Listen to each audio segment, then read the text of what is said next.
Hello guys, आज के हम इस टॉपिक में सीखेंगे कि डोमेन नेम सिस्टम क्या होता है। डोमेन नेम सिस्टम को ना डीएनएस भी कहा जाता है। ये एक तरीके की ना इंटरनेट फोन बुक है। यानी कि क्या होता है, यहाँ पे ना ह्यूमन रीडेबल डोमेन नेम को ना ट्रांसलेट किया जाता है। जिस तरीके से यहाँ पे लिखा हुआ है www.example.com, यानी कि ये ह्यूमन रीडेबल डोमेन नेम है। इसको क्या किया जाता है, इसको ना आईपी एड्रेस में ना कन्वर्ट किया जाता है। जिस तरीके से यहाँ पे आपको 192 168 और 11 दिख रहा है, तो क्या होगा, इस जो है ना ह्यूमन रीडेबल एड्रेस को ना आईपी एड्रेसेस में ना कन्वर्ट किया जाएगा। तो इससे क्या होगा, कंप्यूटर जो होगा ना वो आईपी एड्रेस को समझ पाएगा, क्योंकि ह्यूमन रीडेबल लैंग्वेज तो सिर्फ ह्यूमन समझ सकते हैं ना, कंप्यूटर तो नहीं समझ सकता। तो क्या होता है, इसको ना कन्वर्ट करने की जरूरत पड़ती है ताकि जो है ना कंप्यूटर रीड कर सके। That computer use to identify each other on the network. इसकी मदद से क्या होता है, जो कंप्यूटर होते हैं ना वो एक दूसरे को आइडेंटिफाई कर पाते हैं नेटवर्क पे, वरना तो कभी भी नहीं कर पाएंगे, क्योंकि उनको तो ह्यूमन रीडेबल लैंग्वेज नहीं समझ में आती। उसको कन्वर्ट करना पड़ता है, तब जाके जो होते हैं ना कंप्यूटर समझ पाते हैं, क्योंकि उनको जो है ना बाउंड्रीज की लैंग्वेज समझ में आती है। उनको जो होता है ना ह्यूमन रीडेबल लैंग्वेज समझ में नहीं आती।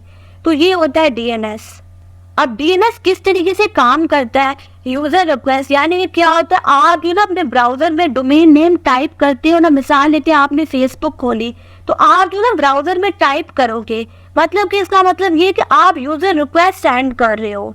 अब डीएनएस क्वेरी क्या है, मतलब कि क्या होगा, आपके ना डिवाइस से रिक्वेस्ट सेंड होगी, जिसको आप जो ना डीएनएस क्वेरी भी कहते हो, टू अ डीएनएस सर्वर। यानी कि आपके डिवाइस से डीएनएस क्वेरी सेंड होगी टू अ डीएनएस सर्वर पर, ताकि जो है ना आईपी एड्रेस को ना फाइंड आउट किया जा सके जो पर्टिकुलर डोमेन आपने टाइप किया है। सबसे पहले जिस तरीके से आपने डोमेन नेम टाइप किया ना, तो क्या होगा, उसकी ना एक रिक्वेस्ट बनेगी जिसको आप डीएनएस क्वेरी कहते हो। वो क्या होगा, और डीएनएस सर्वर पर जाएगा और वहां से जो होगा ना आईपी एड्रेस को ना फाइंड आउट किया जा सकेगा। तो ये होती है डीएनएस क्वेरी। अब जो थर्ड है वो है डीएनएस सर्वर। डीएनएस सर्वर में क्या होता है, मिसाल लेते आपने जो है ना डीएनएस क्वेरी भेजी टू अ डीएनएस सर्वर, मतलब कि आपने डीएनएस क्वेरी भेजी डीएनएस सर्वर पर। अगर जो होगा ना डीएनएस सर्वर उसका आंसर नहीं जानेगा, तो क्या होगा, वो ना किसी दूसरे डीएनएस सर्वर को जो है ना वो टास्क कहने के लिए कह देगा। तो क्या होगा, वो उस वक्त तक जो है ना हायरार्की को रिपीट करेगा जब तक जो है ना उसको पर्टिकुलर आईपी जो आपने डोमेन नेम टाइप किया है ना वो फाइंड आउट नहीं हो जाता। उस वक्त तक जो है ना वो हायरार्की में ना सर्च करता रहेगा जब तक जो है ना इसको पर्टिकुलर आईपी नहीं मिल जाता। तभी तो रिक्वेस्ट प्रोसेस कर पाएगा। जब उसको आईपी मिल जाएगा तभी रिक्वेस्ट प्रोसेस होगी। जो आपने डोमेन नेम टाइप किया है वही पर्टिकुलर डोमेन नेम जो होगा ना उससे रिलेटेड जो होगा ना रिजल्ट आपको शो होंगे। तो ये होता है डीएनएस सर्वर।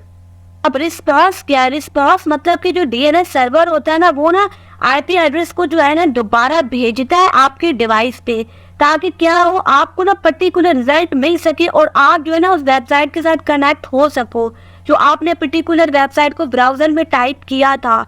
तो ये था आपको डीएनएस के बारे में। मतलब कि क्या होगा, सबसे पहले यूजर रिक्वेस्ट भेजेगा, उसके बाद वो क्वेरी जाएगी डीएनएस सर्वर पर। डीएनएस सर्वर क्या होगा, सर्च करेगा आईपी एड्रेस। जब उसको आईपी एड्रेस मिल जाएगा पर्टिकुलर, तो क्या होगा, वो रिक्वेस्ट बैक करेगा आपके डिवाइस पे, ताकि जो है ना आपको पर्टिकुलर रिजल्ट मिल पाए।